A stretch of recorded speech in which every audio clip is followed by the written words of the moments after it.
Okay, welcome everybody. Thank you for our audience for joining us this Friday afternoon, and thank you everyone joining us live. And if you wonder who the people are around me, let me first of all introduce Dr. Anne Margaret Smith, who you have met in quite a few of the lectures online. And she is a researcher and a trainer and a qualified dyslexia assessor, as well as a learning development advisor. So she has worked in many roles with dyslexic students, with language learners all over the world and in the UK. Behind me, you see two of the mentors live from the course.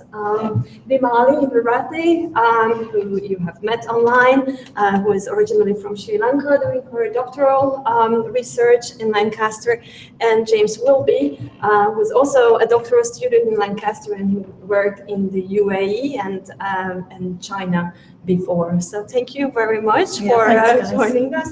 And I think you probably know me. I'm Judith Kormos, and I was the lead educator of this course, and I'm a professor of second language acquisition at Lancaster University. I have worked as a language teacher before. I also run a teacher training master's program online, and I have extensively researched dyslexia and language learning. And let me also thank everyone who is maybe not watching us or who is not participating, but who has online at the moment, but who has participated in the forum, who has posted out really inspiring comments and very interesting questions from which we learned a lot. And also many students answered other students' questions and supported other. And it was a really very rewarding experience to work with you on this course. And we really enjoyed browsing through the questions that you have posted for us. And I hope there will be more questions from the audience today and those present in person and online. So what are we going to do in this 1 hour session? Because it's recorded and many of you will watch it later on, we thought that we'll organize the questions according to themes so that there is some kind of line or thread running through this event. And we identified 5 main topics that either came up in the questions that you have posted, or because we thought they were really important to highlight again, or because it's just a 4-week course and we couldn't fit in everything, and this is something that we would like to add as extra. So the 5 main topics are, firstly, identification of dyslexia in multilingual learners particularly, and disclosure. How do we tell students that and their parents that they might be dyslexic or they might have learning difficulties? This is something we had a lecture on, but we received a lot of questions related to this topic. The second topic is testing and assessment. How do we assess the language knowledge of students with dyslexia and learning difficulties? This was not covered in the course, so we would like to spend some time on it. Thirdly, self-esteem and emotional issues. We all know that dyslexia and learning difficulties bring with themselves experiences of loss of self-esteem, anxiety. How do we teachers help the students to deal with it? And also many teachers working with students with learning difficulties have concerns, are anxious, are they doing the right thing? How do they handle the conflicts that come up? So we had questions about this, and we really think it's an important issue to discuss. Then fourthly, teaching techniques, and we've got some specific questions under teaching techniques. We focused in the course quite a lot on teaching techniques, but there are still obviously issues and questions that come up. And then finally, social and home support. What kind of social support can students with learning difficulties have, or what kind of support do they lack at home or in their environment? And then we've got a kind of a bonus topic. We'll see whether we'll have some time for it, and that's differentiation and streaming of students. But we believe we spend quite a lot of time on this in the course, so that's kind of bonus. We'll see how we get on in terms of time. And there will be a very brief starting point with teacher training, which we'll address before all of this. Now, just a bit of advice, like a kind of a health warning you get before taking a particular medicine or undergoing some kind of treatment, is that whatever we say, either today or whatever we have suggested in the course in the past 4 weeks, are just suggestions, are just pieces of advice that don't necessarily work with every learner and with every context. So every time we give you advice or we give you suggestions, think about it carefully, reflect on it. Does it work in your context? Does it not? And if it doesn't, how can you apply our advice or our suggestions to your context? And this kind of reflective approach is something that we wanted to strengthen also as we were mentoring you in the course. And this is something that we would like to nourish also today. There is no one-size-fits-all answer and approach. There are dilemmas, there are questions, and we can give you certain answers, and then you can weigh which answer works best in your context. Okay, so let's get started. One of our first questions that we got online was, do you think that initial teacher education prepares student teachers for the diverse learning differences that we will meet in the classroom? Is continuous professional development the answer? Well, yeah. I did my PhD on this very topic, actually. And granted, that was 10 years ago that I finished. But what I found then, and what I still find now when I look at teacher training courses, is that there's very little that's really helpful within teacher training courses, whether that's the CELTA Delta route or in the UK, the PGCE. So what the answer is? Well, I think teachers have to keep developing. They have to keep looking for information, looking for courses throughout their professional lives. And that's obviously why we set the MOOC up. The MOOC is one way that we can offer information and advice to teachers. And that's what I do most of the time now with ELT Well, running training courses for teachers, going into schools, working with teams in colleges and so on. So yeah, I think it's very much a case of once you get your first qualification, that's not the end at all. There are many, many issues that teachers need to know about which are not covered in teacher training courses, and dyslexia is just one of them. Yes, I very much agree. Just, let me read out some statistics. 74% of teachers didn't feel satisfied with their initial teacher training provided with the skills they needed to identify and teach children with dyslexia. This is UK statistics from a couple of years ago. So it's quite shocking. We did a European Union wide survey in the Dyslexia project, and we found the same thing. And now there are more resources available, so the Dyslexia resources are available, and certain institutions start building in some courses in their repertoire, such as Lancaster University. We have a 10-credit module on teaching students with some specific learning differences. So times are changing, hopefully. Yes. Okay. So our first main theme was, yes, identification and disclosure. And I think we might have some questions relating to this in the audience.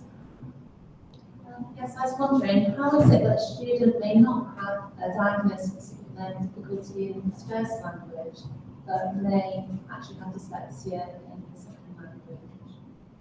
Should I repeat that? So you're asking, how is it that a student's SBLD might not have been diagnosed, might not have been identified in their first language? When they come to learn a second language, then it is identified. But no apparent difficulties. No apparent difficulties in their first language. That's a question I get asked a lot, actually. And it seems to me that when people are thinking about dyslexia, very often they think about literacy. And in some languages where the writing system is quite regular, for example, Italian, or Finnish, the student might not have too many apparent difficulties with literacy development, that student may experience some difficulties with other things like memory, organisation, but that might just be put down to the student being a bit scatty, or, you know, that's just how they are. When they come to learn English, which is very often the second language that students are learning, or French, both French and English, the writing system is extremely irregular. And so we start to see it in literacy, that they start to experience real difficulties. And so I think that's why quite often it's the English teacher who picks up the difficulties first. Yeah, interestingly, I just did a survey of research in this area. And this is what Margaret has said was, you know, the typical answer I also gave when I got this question. But what I found in the literature, that there is actually evidence that English native speakers who were not diagnosed as having any learning difficulties, when it comes to learning French or Spanish, for example, they then experience difficulties, which if we then assess them, actually we can see that can be attributed to some underlying first language difficulty that they might have compensated for in their first language, especially, you know, because learning difficulties are on a continuum. And if you are not on the severe end, you've got a very supportive home environment, let's say very good strategies to cope with the situation, then you can compensate for it in your first language. But when it comes to a second language, there is so many new things in terms of the language, the sound, the grammar, the vocabulary. It's where things start breaking down and where your compensation strategies don't work anywhere more. Yes. So there is also evidence not just for English, but for other languages in research about this. It's not the case that the student doesn't have an SPLD until they learn language. It's just that it's sometimes not picked up because people are maybe not alert to some of the other indicators apart from literacy. So. Any other questions about identification? It's probably been covered really, because the debate that we're having in our local authority is the educational psychologists use their professional body's definition, which talks about, or given to understand, talks about dyslexia as a difficulty with reading. So if a child or a young person is a competent reader, then our educational psychology service won't necessarily investigate areas like working memory and the others that you've talked about there, which I wonder if is perhaps why some followers are missed. Right, so you feel that we've covered the question that you had. Very good. Yes, but in a way that's a bit unfortunate in this respect, because if you look closely, then educational psychologists should actually discover the issues with working memory, because it should be part of the psychological tests that they apply. And I think, also even the new American diagnostic guidelines say that if you observe difficulties, but you can't necessarily back it up with hardcore cognitive evidence, you should still treat that case as a manifestation of a learning difficulty, and therefore the student should be entitled for all the educational support. So, yeah. The difficulty at school level, certainly in the authority where I'm working, the difficulty at school level is we're moving away from attributing labels for differences and looking more at supporting need. Yeah. So it almost relies then on the class teacher to say, well, it's not just the reading, it's something else. How do I support that additional need? So if we get back to the original point of teacher training, the ability of our colleagues in schools to recognise the difficulties that are different from the reading difficulties. Yeah. And addressing the needs, whether they're memory, organisation, all those other things. Okay. And also let me add an important point here, because I think in principle it is excellent that we move this responsibility to the teachers, because what our aim is to create an inclusive environment and to teach in a way that everybody benefits from it. But Unfortunately, there are students who need more help. So yes, universal teaching is a great thing, but there will be students who need additional support. And if we don't recognize it, then that runs counter to what is best for those students. So that's, again, I think an important lesson. And it's sometimes about unlocking the resources, isn't it? How do you access additional resources? Yeah. Okay. We've got one interesting question, perhaps, on Australia. Should we deal with that? Yeah, so somebody was talking about Victoria in Australia, where they're proposing a sort of mass screening program. So screening every student early on to see if they might have a specific learning difficulty. And this person was asking, what are our thoughts on this mass screening at the time when students start school? Well, I definitely think it's a great thing to do. But it requires a lot of resources, and if the local authorities have the resources, it's great, because screening helps identifying risks. Okay, early screening should not be used for labeling. Okay, but it identifies students who are at risk.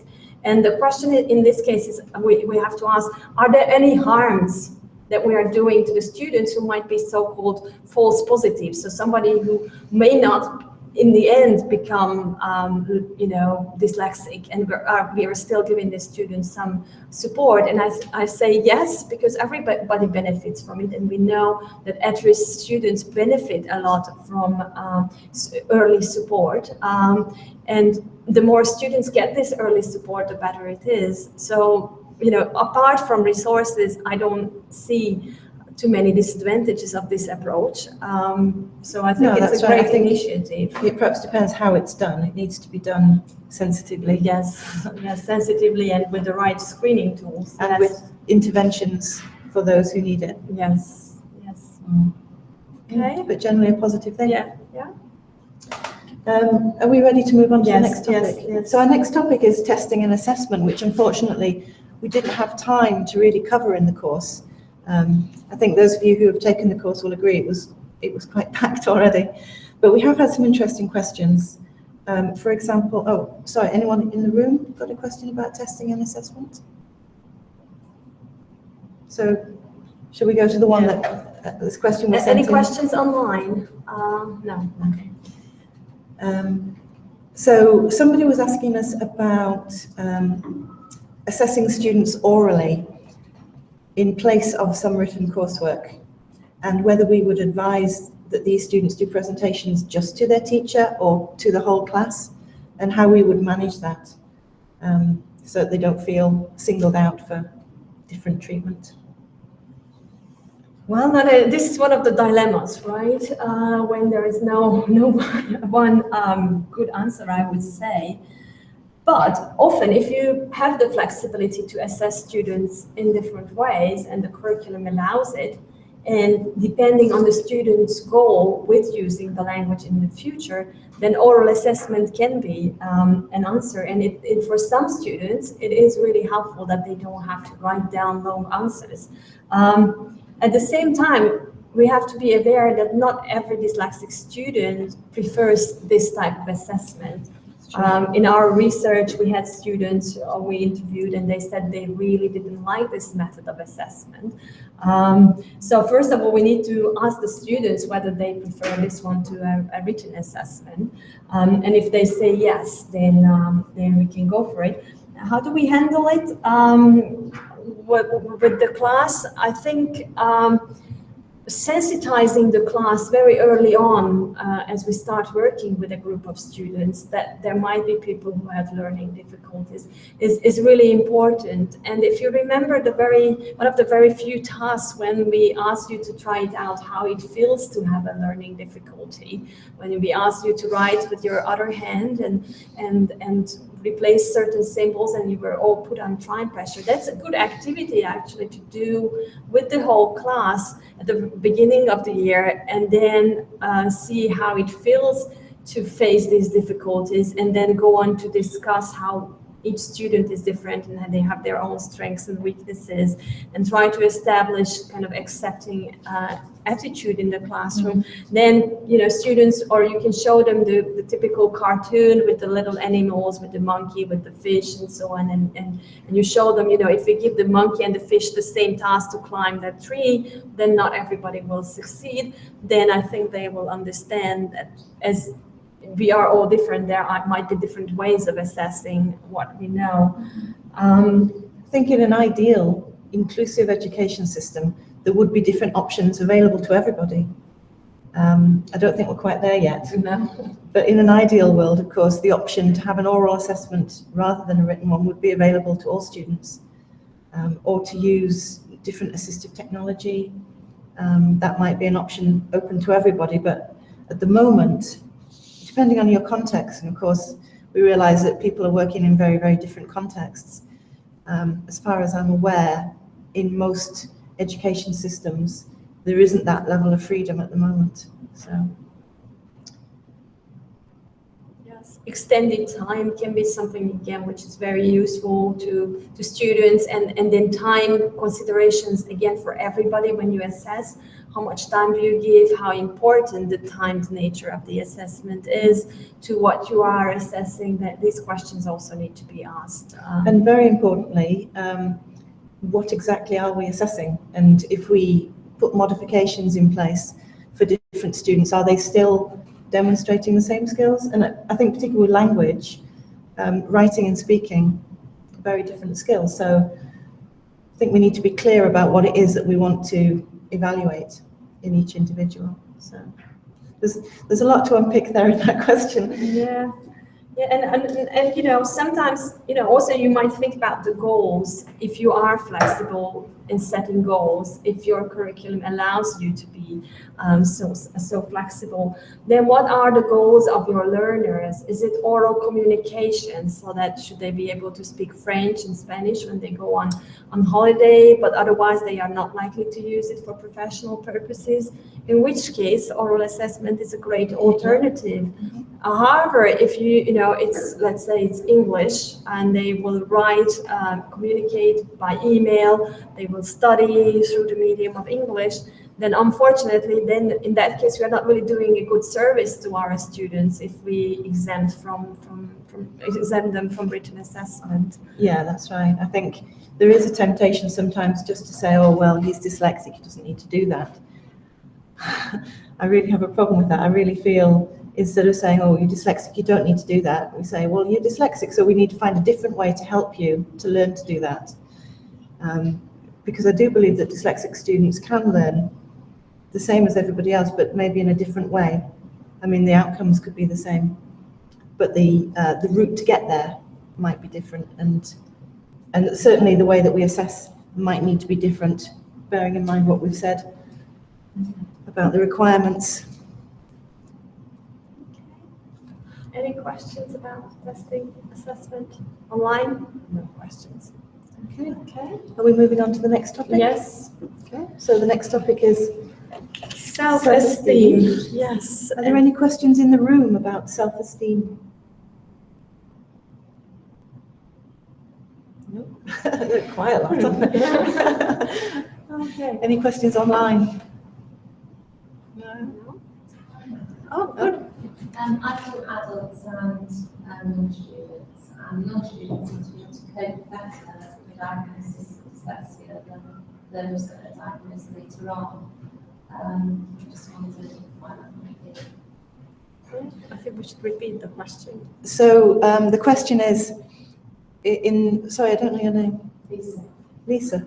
In Lisa's experience of working with adults and children, adults seem to find it a bit harder to accept an identification of SBLD later on. Children seem to just go with it, accept it more easily.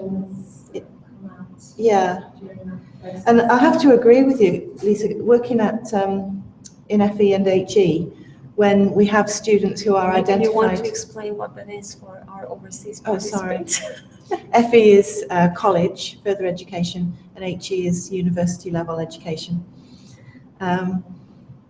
when adults are identified quite late in life, quite often,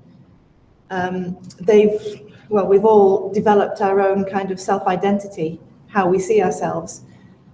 And then when somebody comes along and says, oh, actually, you've got dyslexia, we have to kind of rejig our self-perception. And for some people, that can be actually quite challenging. It is quite an upheaval to suddenly see yourself in a different way. Some of my students are so relieved, and we have tears, but they're tears of joy, because they finally understand why school was so difficult, why those first few jobs they got were so difficult. Everything seems to fall into place for them, but still they have to adjust the way that they see themselves and the way that they manage their lives in a way. So yeah, it is quite a big emotional upheaval, I think, when you find out later on in life. Maybe for children, they're still developing their self-identity, and they just kind of take that on board as part of whatever else they're developing. So yeah. Also, the social acceptance, at least in the Western part of the world, is growing. So whereas, earlier on, when you were told you're dyslexic, then you asked, oh, so what kind of illness is that? Okay, you haven't heard about it, and it was, at that time, it was really frightening. You thought you were ill or something like that. But nowadays, dyslexia is much more accepted. Children now, okay, I'm dyslexic, and so is Johnny and Emily in my classroom, and they hear about it. There's no stigma attached to it. Whereas adults, most of the adults kind of grew up with either not knowing about dyslexia, or they felt it was a stigma. Or in my day, when I was at school, children would disappear from the class. And they would go to a remedial school for a few months. They would just disappear, and we were never told, what had happened or where they'd gone. It was quite frightening, really. So yeah, I can imagine if you've grown up like that, you sort of think, what's going to happen to me? I'm going to disappear. And I think in some countries there is still quite a lot of stigma. Yeah. Fortunately, I think here in the UK we are a bit more accepting. Okay, so the question, I think we've got one question. What strategies do you recommend for raising the self-esteem of a child with an SPLD?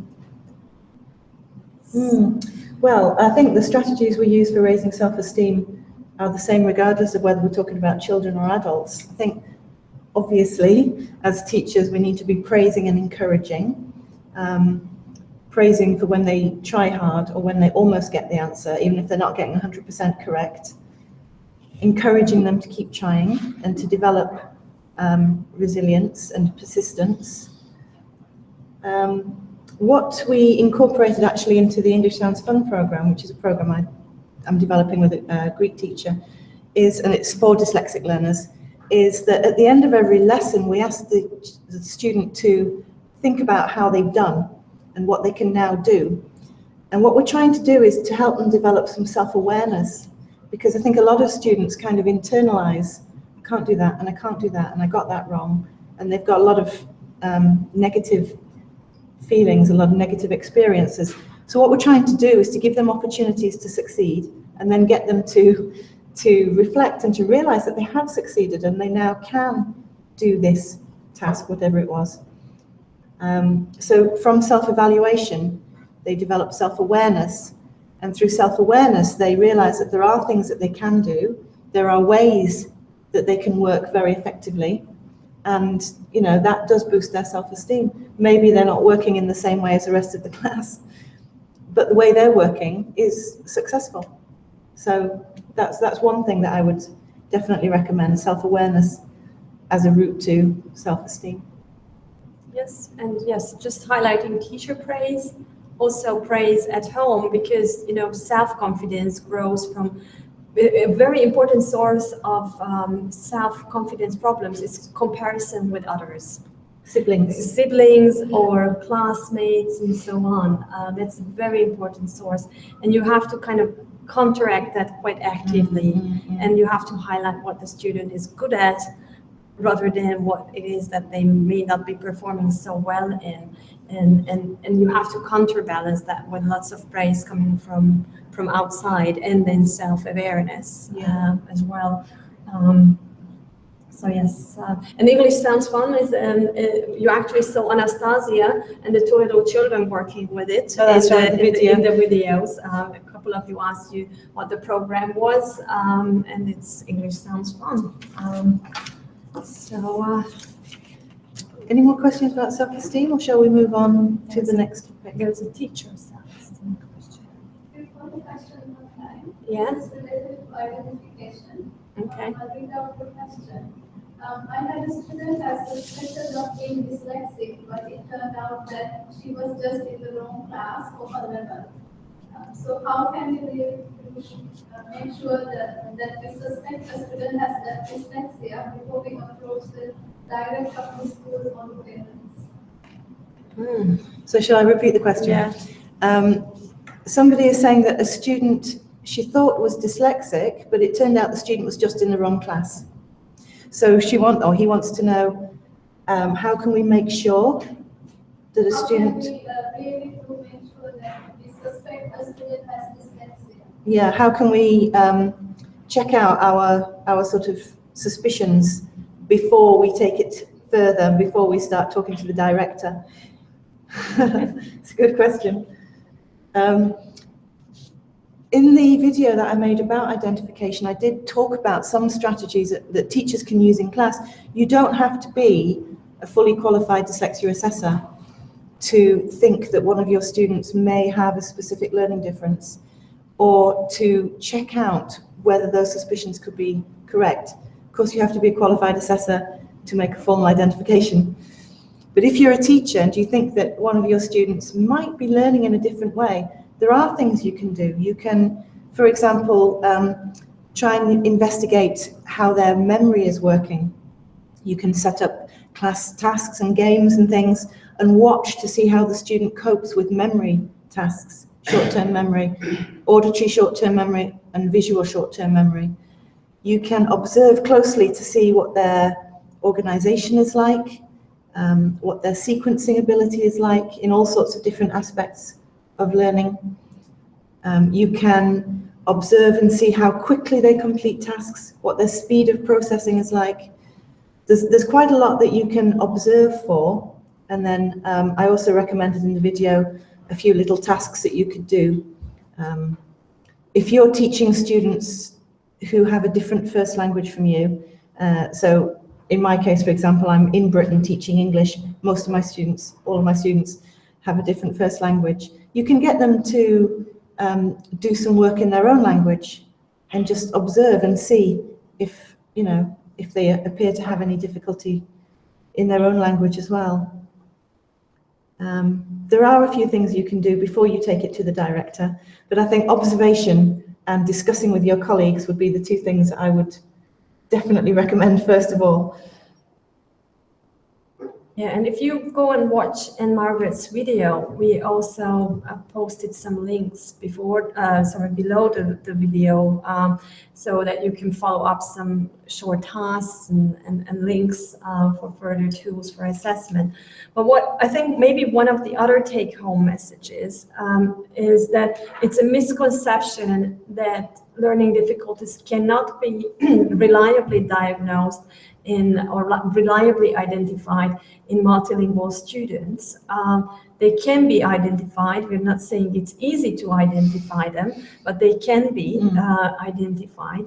And also another misconception, which I think is very important to counter, is that you have to wait until students' English proficiency develops. For example, if they come as migrants or reside in a country where there is another language, and you say, oh, the student just hasn't learned English yet, or the language of the country, so there is no way for me to tell whether it's a learning difficulty or it is a language issue. And then you wait 1 or 2 years until the student's oral language skills develop, because by that time the student will have fallen almost hopelessly behind, both because of the language issues and the learning difficulties. So it is another misconception that you have to wait until the student's proficiency develops, and you can't really disentangle proficiency issues from learning difficulties.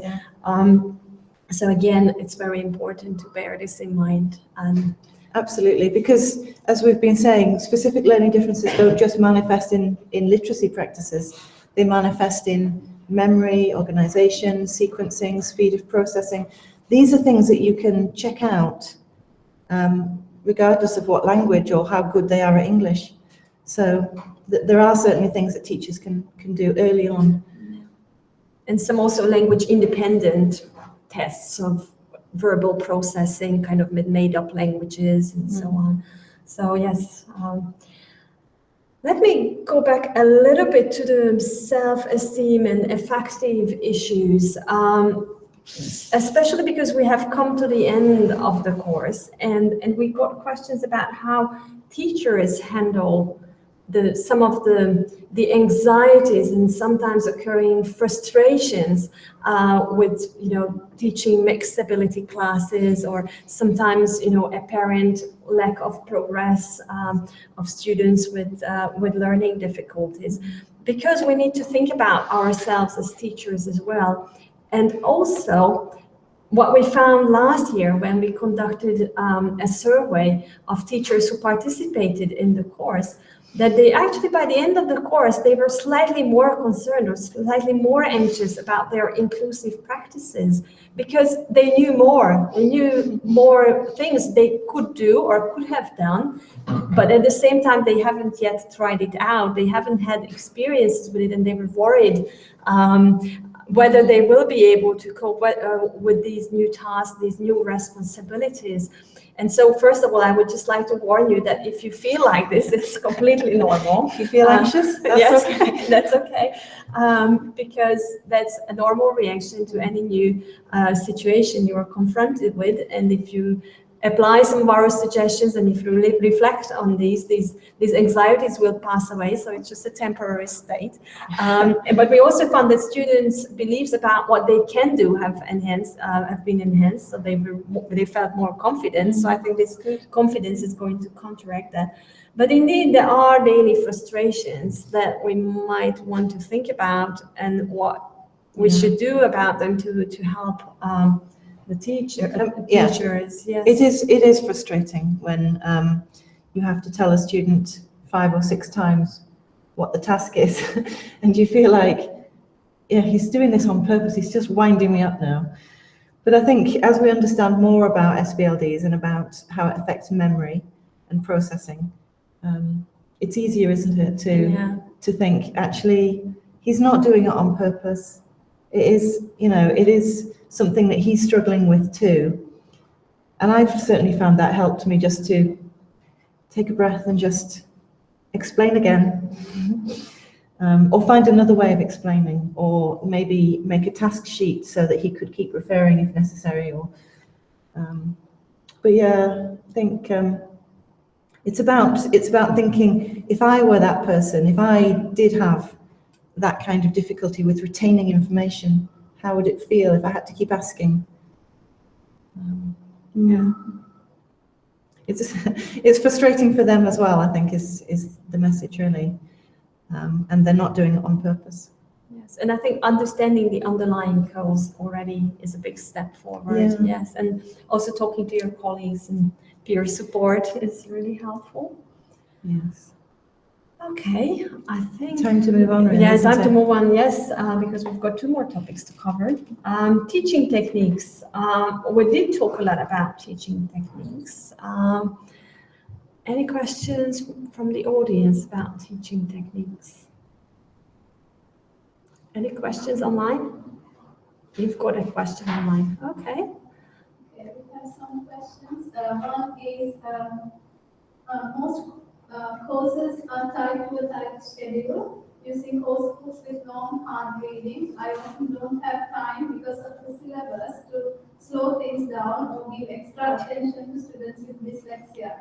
It's a problem when studying for exams which are very dyslexic unattractive. Is it a case of simply doing what you can?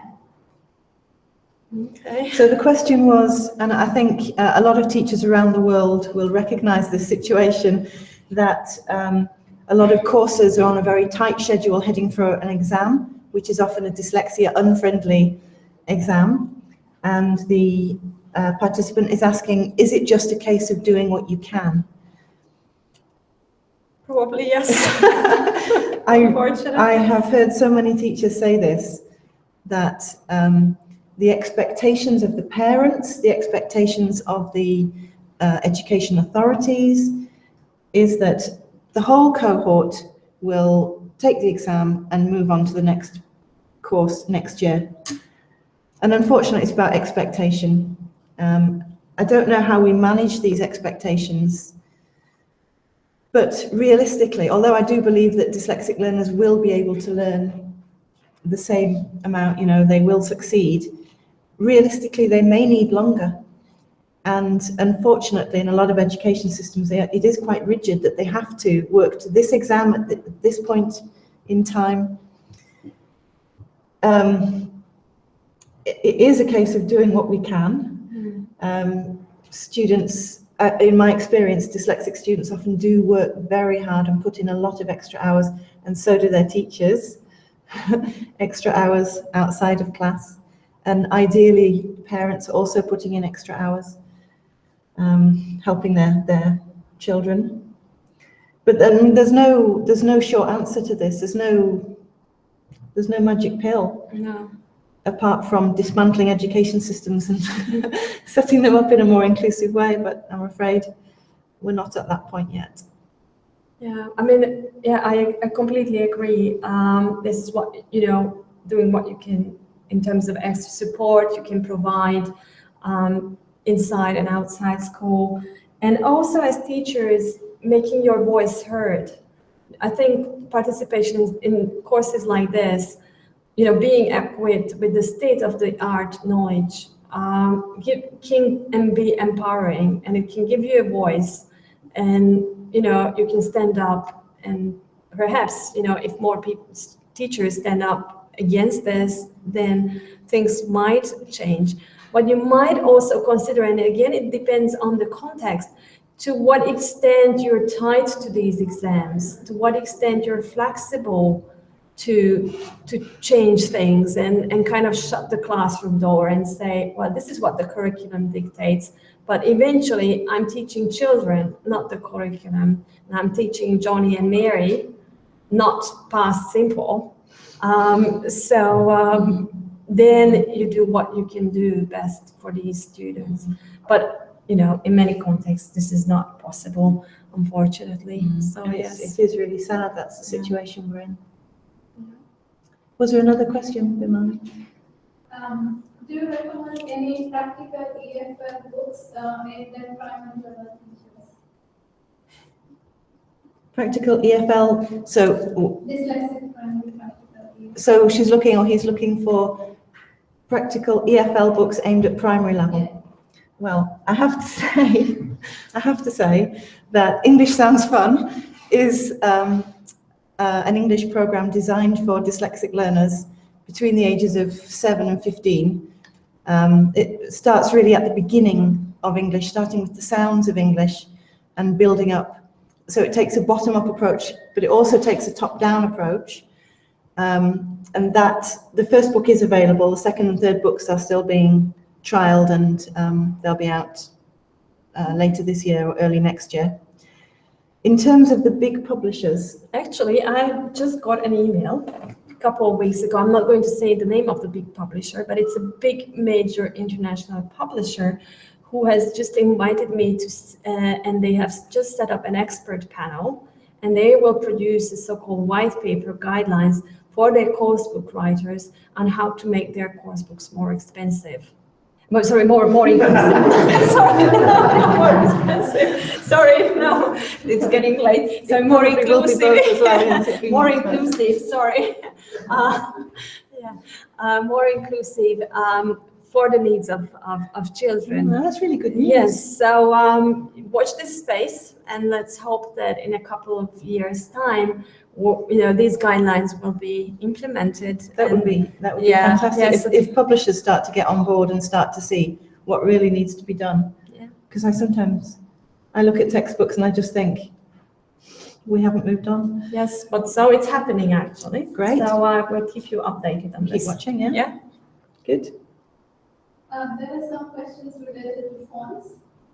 Do you recommend teaching dyslexic students to write using a cursive writing font to develop knowledge of movement?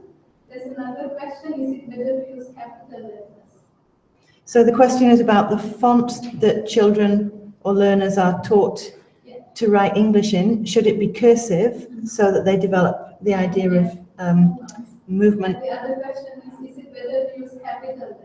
Is it better to use capital letters? Only capital letters, or? Okay, well, to the second part, I would say, I think learners need to learn both, because in English we use both.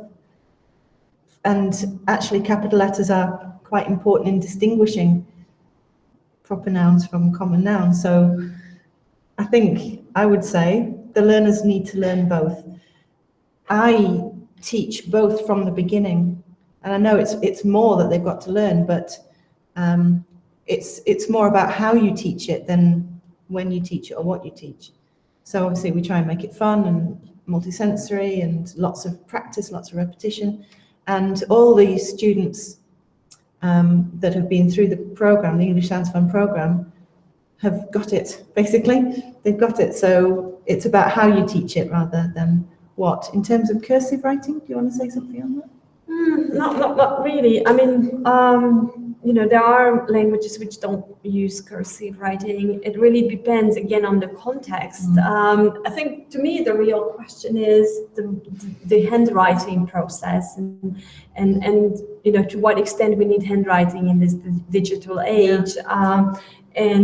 But I think, again, handwriting has a certain place, and it can consolidate, for example, phonological and orthographic knowledge, the way you form the letters and then the way you pronounce them and so on. So it's got important multisensory functions. But if a child has got, for example, dyspraxia, which is to do with the fine motor skills, then the question is where do we stop when we are actually torturing this poor child with the handwriting, and when it is when we allow this child to use the assistive technology. Absolutely right. Yeah. And you have to make the right decision when you decide, I'm not going to push this any further. Perhaps there are more important things to focus on than whether the letters join neatly. Yeah. Although I think for some kinesthetic learners it can be very helpful, but it's a case-by-case judgment, really, isn't it? I think. Yeah. Any more questions? Okay. Well, I think there was one important question that came back in week 3 and week 4, because the techniques we showed in the videos were mostly aimed at beginner learners of English, and many of the tasks we used in the videos were aimed at children. And then we got questions, yes, but how about older learners or higher proficiency learners? What can we do for them? And I think that's a question also we got last year. So I think I would like to spend a little time discussing that question. Talking about how we can adapt our teaching for adults. Yes. Yeah. But I think the underlying principles of the techniques we were talking about will apply in any context. The principles, the way that we actually embody that in our materials and in our classroom. Of course, that is, we have to know our students. We have to know who it is that we're working with and what is going to be suitable for them. But I work with adults, and I do use a lot of the techniques that we've been talking about on the course, obviously adapted for each individual. Some people love to play games and are very competitive, and others, would really rather do something a lot more formal and, although I try and encourage them to find different techniques that suit them. For example, with learning vocabulary, for example, which is something a lot of my learners do find quite challenging. It's about trying different things to see what works for them, regardless of how old they are, I think.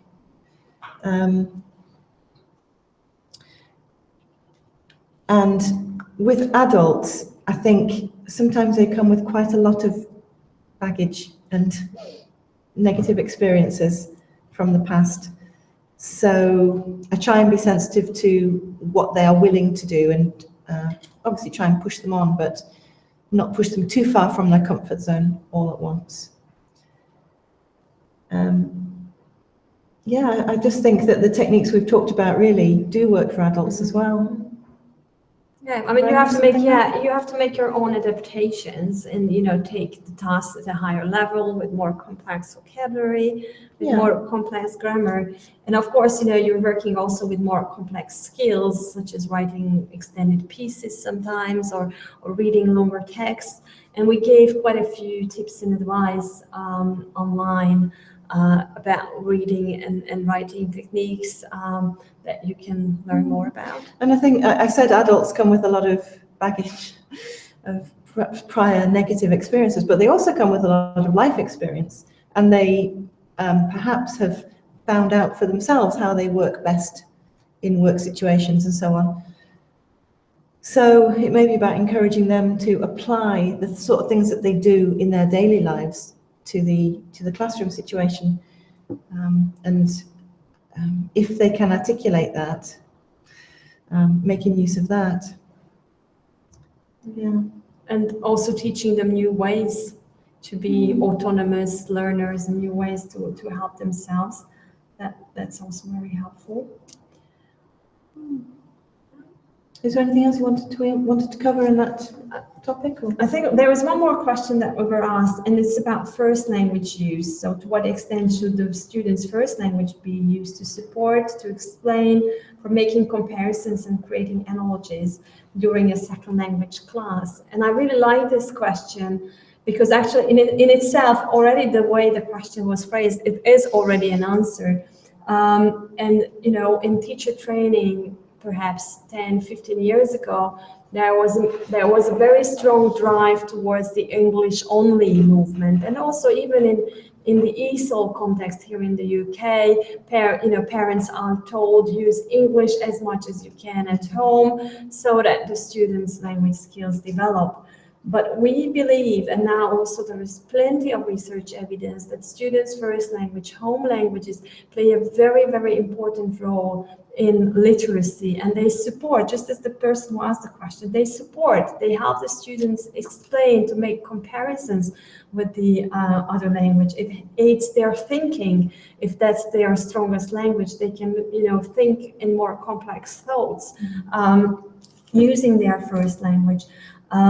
So we believe it's a very important resource, and it shouldn't be banished from the classroom. Of course, the communicative value of English should be kept in the classroom. You know, the classroom instructions should be in English. The main focus of communication should be in English, but the first language shouldn't be banished. It should be used as a resource. It's a really useful tool. Yes. Even just for understanding the task. If there's somebody else that can explain it to them, you save a lot of time, a lot of frustration, if they just know what it is you want them to do, because it's been explained in their first language. Yeah, I think, and it's to do with identity as well. It's about acknowledging that the person has a community and an identity outside of the classroom, and accepting and valuing that identity as well. I think there's a lot of emotional benefits there as well.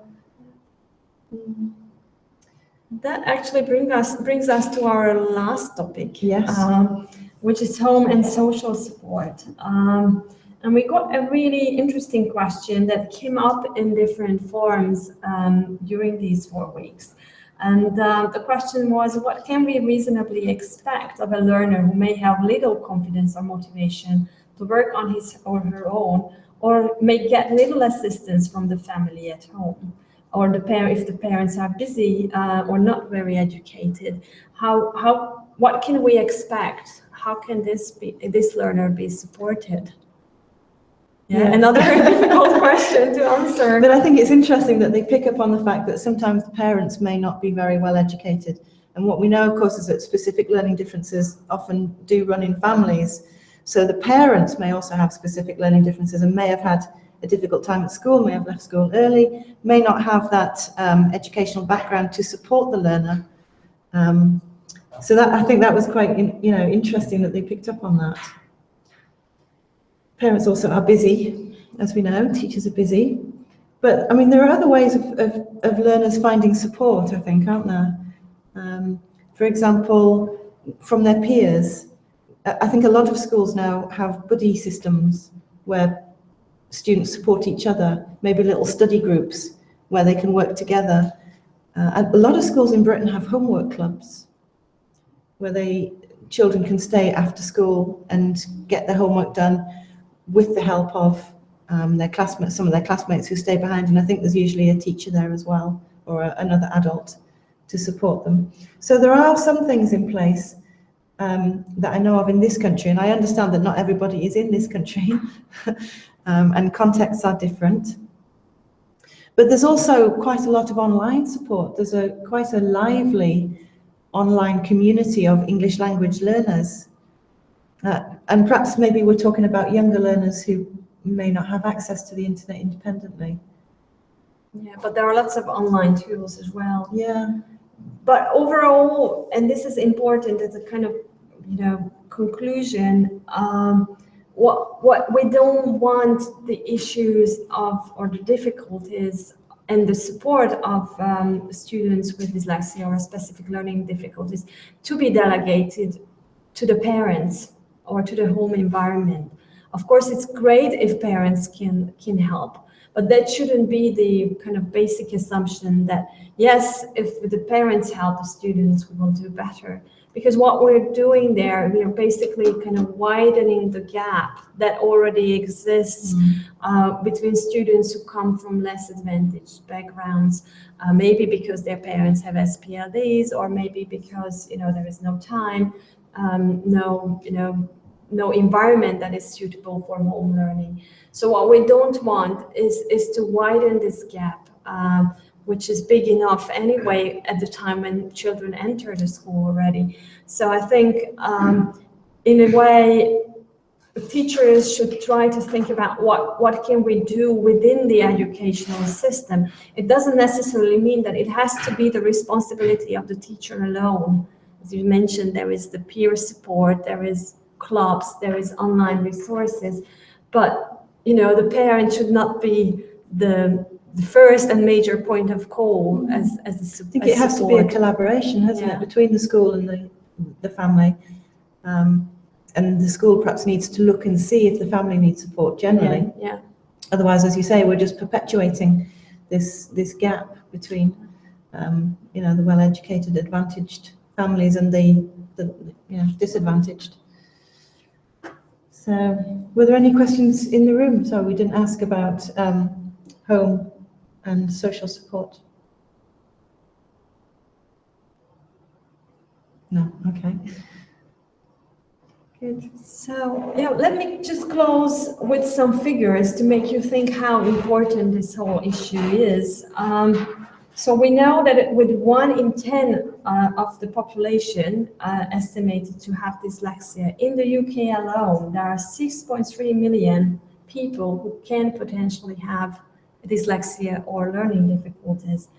And pupils with special educational needs, with or without statements, so these include people who were identified and those who weren't, account for 7 out of 10 school exclusions. So children who cannot have access to the educational system. And there has been research, how much does it cost to an average taxpayer to have one illiterate member of the society? And you will be surprised, it costs between 44,000 and 53,000 pounds for an average taxpayer to have an illiterate person in the society by the time they reach the age of 37. So there are very huge costs associated with it. And it's not only the financial costs, but the emotional consequences and the opportunities lost for this person. And I think this is why our responsibility is very high. And this one doesn't even consider contexts where the knowledge of an additional language is a very important resource, cultural, financial, and so on, educational resource.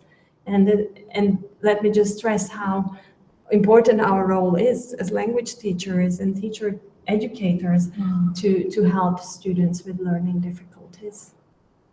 It is. Yes. So have we just got time to thank everybody again for coming this evening? There is one more question. Oh, there's a question. One final question for online participants. Can you arrange an intensive Can we arrange a summer course? Intensive summer course. Well, there's a nice question. That's a nice question, but they can come actually to the University of Łódź. There might be some places in the Dystafol 2 project in Poland, in Łódź. In the last week of June. In the last week of June. And that's an intensive summer course. Yes, it is. Yes. Yeah. And you also organize some teacher training events. I do organise teacher training events. I don't know if the person who's asked this question perhaps would like to get in touch with me and see what we can set up. ELT Well is very happy to go into schools and colleges and run bespoke programs. So yeah, they can get in touch and see what we can do. Yes, and the Dystafol project also provides courses, and we'll run the course again next year. So are we running the MOOC next year? Yes. We're running the MOOC next year. So thank you very much, everyone, for watching us and coming in person to Lancaster, and thank you for the really exciting questions. Yeah, thank you. Thank you.